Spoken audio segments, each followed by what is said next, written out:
Good morning, everyone. Welcome you all to our online class of science by St. Angel's Public School. We are reading chapter 7, Teeth and Microbes, and the topic is the structure of a teeth, means दांतों की संरचना. We have different types of teeth. हमारे पास अलग अलग प्रकार के दांत होते हैं. But all of them have the same structure. लेकिन उन सभी का सेम स्ट्रक्चर होता है. Teeth are fixed in the soft gums of the jaw. दांत जाव के सॉफ्ट गम्स में फिक्स होते हैं. The part of a tooth which is outside the gum and visible is known as crown. दांतों का हिस्सा जो मसूड़ों के बाहर होता है और दिखाई देता है उसे क्राउन कहा जाता है. While the part which is inside the gum and can not be seen is known as root. जबकि वो हिस्सा जो मसूड़ों के अंदर होता है और जो हम नहीं देख सकते हैं उसको रूट कहा जाता है. Where the crown meets the root, जहाँ पर क्राउन रूट से मिलता है, it is called the neck of the tooth, और इसको नेक ऑफ द टूथ कहा जाता है. The outer white part of a tooth is very hard. दांत का बाहरी हिस्सा बहुत ज़्यादा कठोर होता है. इट इज़ कॉल्ड इनेमल, इसको इनेमल कहा जाता है. It is the hardest substance in our body, ये हमारे बॉडी का सबसे हार्ड सब्सटेंस होता है. Dentine is the next layer of our tooth, हमारे दांतों की दूसरी लेयर डेंटाइन होती है. It is tough but not as much as the enamel, ये कठोर होती है लेकिन इतनी ज़्यादा नहीं जितना इनेमल होती है. Inside the dentine is pulp, और डेंटाइन के अंदर पल्प होता है.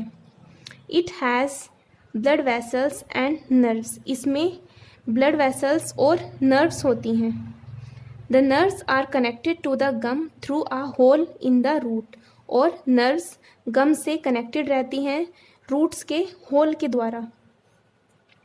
Root in is the sensory portion of the teeth, root teeth का सेंसरी पोर्शन होती है यानी संवेदी भाग होती हैं. Containing the nerves which leads to the brain, जो नर्व्स को मैसेज पहुंचाती हैं, नर्व्स के द्वारा ब्रेन तक मैसेज पहुंचाती हैं. The root also holds the tooth in place in the jaw bone, और दांतों की जड़ें जाव बोन से दांतों को पकड़े रखती हैं. Gums protect the bottom of the tooth including the root, gum दांतों के सतह को बचाता है, सुरक्षित करता है, जिसमें रूट शामिल होती हैं. Next is tooth decay, means दांतों में सड़न. When we eat, bites of food get stuck between our teeth and can become breeding ground for germs. जब हम खाना खाते हैं तो भोजन दांतों के बीच में फंस जाता है जिससे जीवाणु पैदा होते हैं. These germs form a thin sticky layer called plaque of teeth, और ये जर्म्स दांतों के चारों तरफ एक लेयर बना लेते हैं जिसको प्लैक ऑफ टीथ कहा जाता है. This plaque can produce an acid which then starts dissolving the enamel and tooth decay starts. ये प्लेक एक एसिड को प्रोड्यूस करती है, एक एसिड को बनाती है जो इनेमल को घोलने लगता है और दांत सड़ना शुरू हो जाते हैं.